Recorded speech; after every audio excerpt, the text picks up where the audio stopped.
This is Sky with Smart Poker Study. I'm going to help you go from losing poker to winning poker in 2025 with some killer, easy-to-implement tips. Whip out your poker journal, take some notes, and... Gambate. It's 106 miles to Chicago. We got a full tank of gas, half a pack of cigarettes. It's dark, and we're wearing sunglasses. Hit it. Now, to help you take notes with this episode, go to the show notes page, smartpokerstudy.com/pod528. So tip number 1 is to take accountability for your losing ways. If you're currently blaming others, blaming the dealer, blaming the poker site, blaming the poker gods for your losses, stop. Your losses are your own fault. Take accountability for the things that you're doing that are leading to losses. Alex Hormozy says, when you blame others, you help yourself feel better, but when you blame yourself, you help yourself do better. If you take accountability, blame yourself for your losses, you're going to start to figure out, okay, what am I doing wrong that's leading to these losses? Am I playing when I'm tired too late at night? Speaking of late at night, do I play after I've had a few beers after work? Am I playing distracted? Am I just pushing every single hand, not thinking about my opponents and what they hold, but I'm just thinking about my pocket aces, my kings, my top pair, top kicker? Figure out what you're doing wrong so you can improve it, and the rest of these tips in this list will definitely help you out there. Tip number 2 is to play to learn, then play to earn. So right now, I'm kind of assuming that you're watching this because you're a losing, maybe a break-even player. If you keep playing with the idea that I'm going to put in 10, 15 hours a week, I'm going to play, and make money, you need to build your skills first. So I highly recommend when it comes to your poker time, devote at least 1/3 of your poker time to study. That means if you have an hour today to do poker, 20 minutes to study, 40 minutes of play. The thing is, do your study before you play so you can purposefully practice whatever you learn during that study time. Now, speaking of study, of course, right? The idea is that you're going to follow a simple pattern, 1, 2, 3. Study, learn, practice over and over again. Find a piece of training material, this video, for example, some book, a podcast, study that item, take notes, and then practice one thing that you learned. Let's imagine you're pulling up a video. It's a 30-minute long video, or even a chapter, which is like 20 pages long. That coach doing the video, the coach writing that chapter, they're probably going to put so much important information into that chapter. I highly recommend 30-minute video. You might get 3 minutes in, and then the coach tells you something. Oh my gosh, I can practice that right now. Take your notes on it, put the book down, or close the video, actually. Save a timestamp so you can come back to that minute right after you learn something, and then open up a couple tables, and then start playing poker with the idea that you're going to practice that thing that you just learned. Also, ditch distractions. This is a big thing for me. Poker time is poker time. One of my goals for the year is to play on average 1 hour per day. Well, sometimes I didn't fit an hour of play earlier into the day. So later in the day, when I'm doing other tasks on the computer, like answering emails and stuff, I open a table and I start playing. Well, I am not devoting my full attention to that table, and my poker play suffers when that happens, when I allow distractions in. So ditch the distractions. 3 things that I'm doing currently. I put my phone on Do Not Disturb. The second thing is on my desktop, I'll right-click anywhere within my desktop, hit View, and then turn off Show Desktop Items. So all I'm looking at is my screen with my 2 tables on it, and then the other screen is blank. There's no icons to potentially disrupt me. And then thing 3 is I close Google Chrome. No web pages open whatsoever.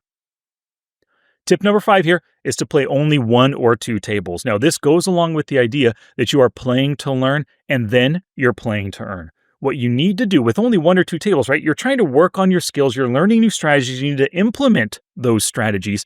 1 or 2 tables gives your brain space to make reads and to make plays. You get to think about what your opponents are doing. Think about their position, the bet sizes, the stack size, the pot size as it grows, how their range interacts with the flop, the turn, the river, what your hand kind of wants in this hand. Do you want them to fold? Are they capable of folding? Do you want value? Do they have hands that can give you value? You want that brain space to noodle on those things to make the best reads and the best decisions. Another thing too, I'm sure you know it, if you play 4, 6, or 8 tables at a time, when you play multiple tables, you can tend to autopilot and you just kind of play by rote without thinking about situations at all. But when you have only 1 or 2 tables, you're able to spot, this is a perfect time to 3-bet bluff this player with ace-9 offsuit. I normally wouldn't do it, but it's obvious that he is open raising weak. I'm going to take advantage of it. You can do that when you only have one or 2 tables open. Tip number 6, do not play Zoom or fast fold poker with whatever site that you play on. Here's the thing. If you're currently a losing player, losing players playing more hands leads to more losses. What you need to do first is go to regular speed, 1 or 2 tables at a time. That way your opponents aren't constantly rotating. It gives your brain less to think about because Bob is always on your left. Susan is always right here on your right. Super easy. When it's Bob and then Frank and then Jill and then John over and over again, hand after hand, a new player, you just need to devote extra brain space to that. And obviously, that's kind of a distraction, all those tables and all those hands coming at you hand after hand. And also, you're not really playing to learn when you play on Zoom. You're playing to earn. You want to fit in more hands because you're already a winning player. Let's get you to a winning player, reg speed, 1 or 2 tables before you get to Zoom. Tip number 7, play tight with the KISS cash game ranges. Now, I have these bad boys in my hand right here. I laminate them, so they're quick reference at any time for you. But you can go to the show notes page for today, smartpokerstudy.com/pod528 to download these absolutely for free right there. What these do is they're going to have you playing a tight, aggressive game. And that gives you a mathematical advantage. On average, across all the positions, you'll be V-pipping if you follow the ranges somewhere around 15 to 18% or so. Now, you might think, oh my gosh, that's way too tight. That's boring poker.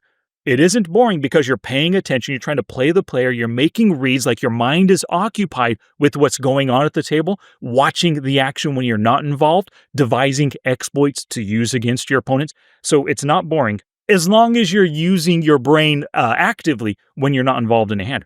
But when you're only playing 15 to 18% of hands and your opponents are playing 30, 40, 55% of hands when you're targeting those fish, right? You have that mathematical advantage, and it's really hard for them to overcome your math advantage. And of course, with that mathematical advantage leads to just easier winning in general. Tip 8 is to call in the blinds less often. At the bottom of the KISS cash game ranges, you're going to see that it says, don't follow ranges blindly. Choose your hands dependent upon your opponents and the situation. Strive for positive EV hand choices. So if you get to a spot, you could defend the big blind after somebody limps and somebody else raised to 5 big blinds. The calling ranges might tell you to call with 10-8 suited, for example. But you look at that situation, oh, that limper is still in. There was an open raiser and 3 other callers. This is an ugly spot. If I call with 10-8 suited, I'm just going to be out of position versus 4 other players. I kind of want to avoid that. Just click the fold button. You do not have to defend just because you're in the blind with a decent hand. And one of the big reasons is because out of position play is way more difficult. Plus, calling pre-flop, if you've never thought about this, calling pre-flop just generally leads to more calling post-flop because the pre-flop raiser is more likely to make a C-bet into you. And the most likely way that people continue in the hand, they don't raise versus C-bets. Most of the time, they're calling. So a call pre begets calls on the flop, more calls on the turn, and more calls potentially on the river.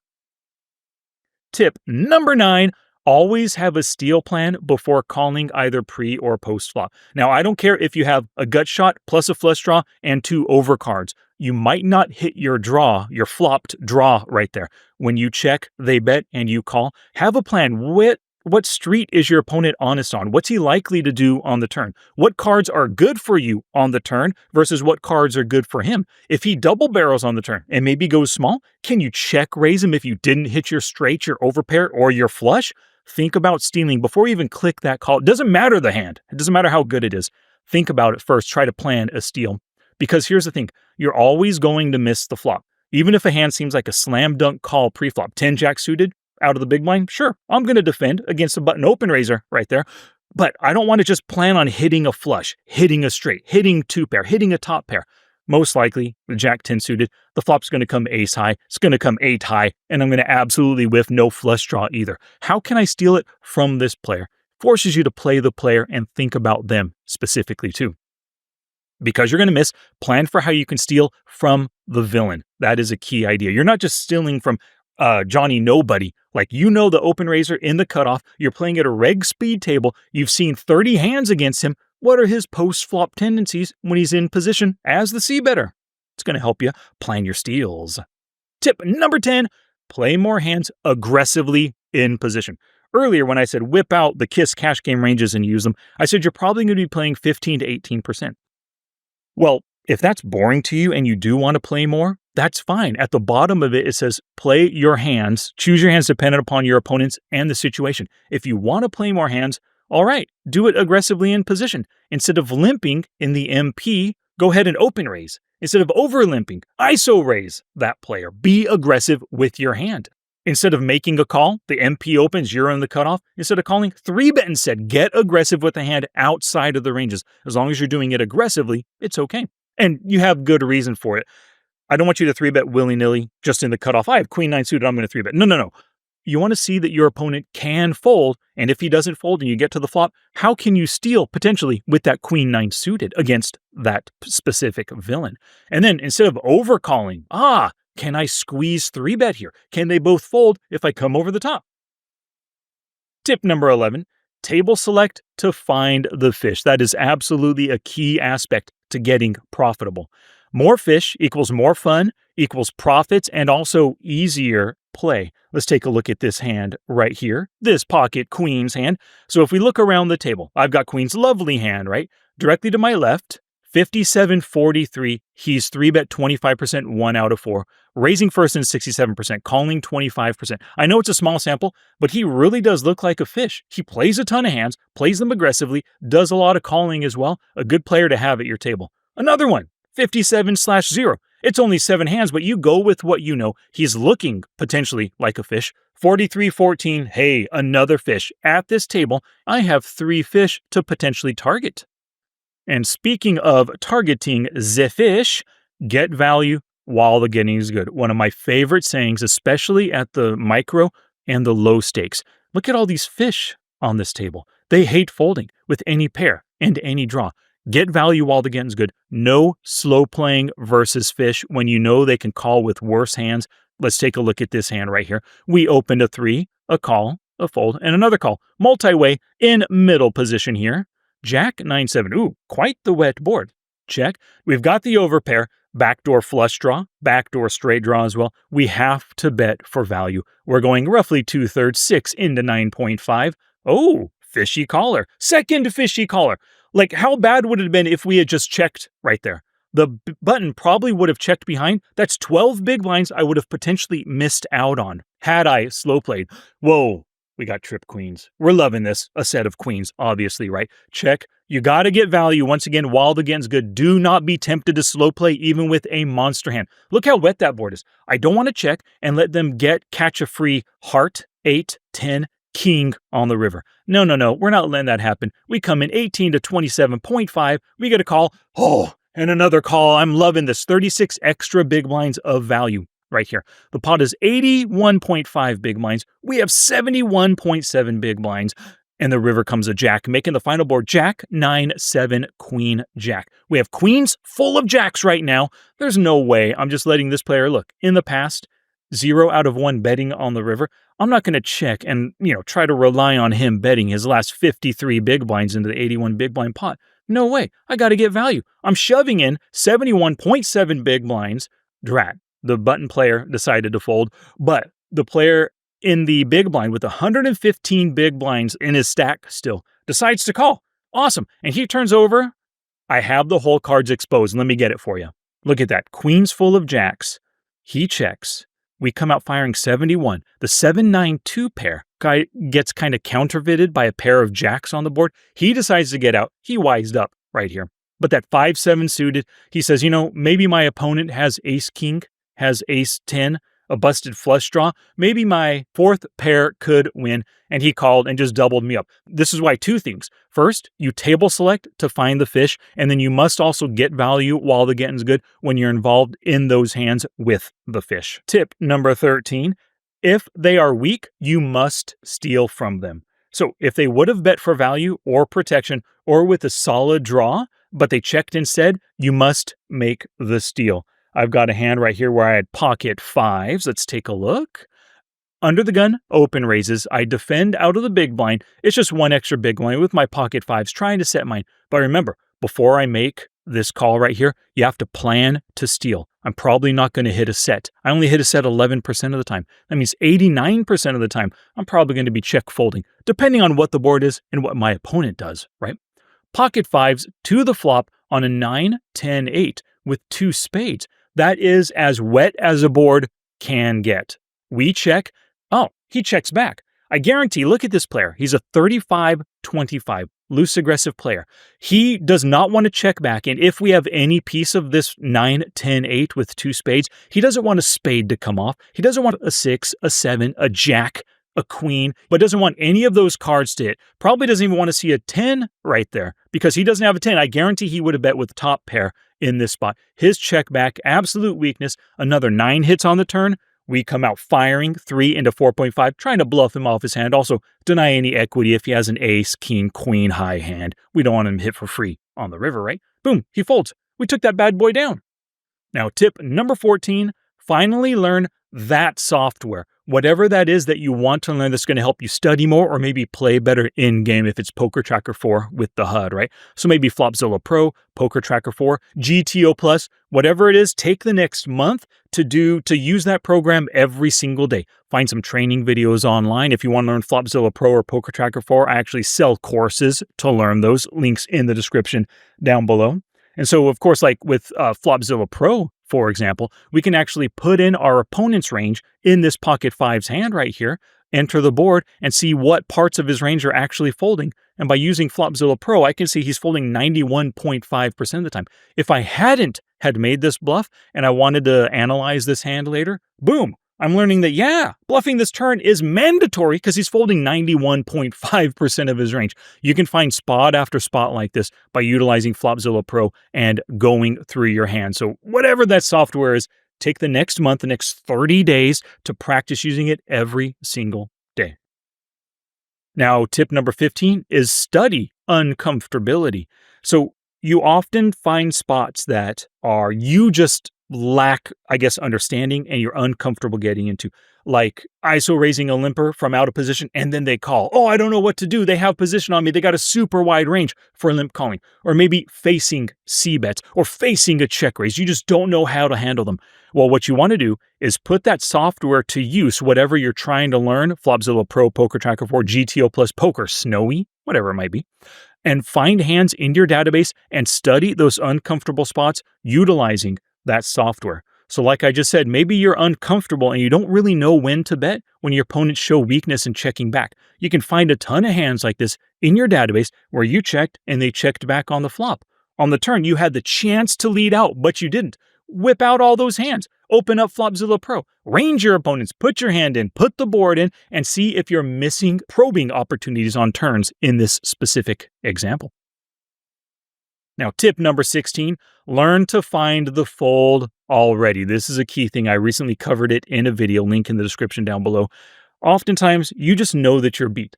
That board has 4 to the straight, 3 to the flush, and you got pocket aces. And you just don't want your hand to be beat.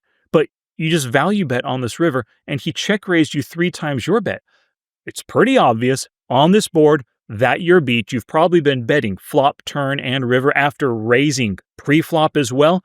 He knows that he has you beat with his straight, with his flush. That's the only reason he is raising right there. If he had top pair on 4 to the straight, 3 to the flush board, he's just calling your bet or potentially folding depending on the strength and what he thinks of you as the better, right?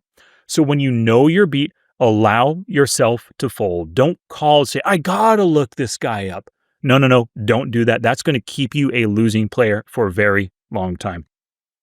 The final tip, number 17, get healthy. Now, one of my big things right now, I'm doing this challenge called the 75 Hard Challenge. You might have heard of it. This is where you're actually following a diet for 75 days, whatever that diet is, but there's no cheat meals. You're also doing 2 45-minute workouts every single day. The way I do it, 1 in the morning and then 1 mid-afternoon or so. And that mid-afternoon one, you got to go outside for that second workout. 2 times 45 a day, plus drink 4 liters of water. I'm almost, got a quarter of my gallon left for today.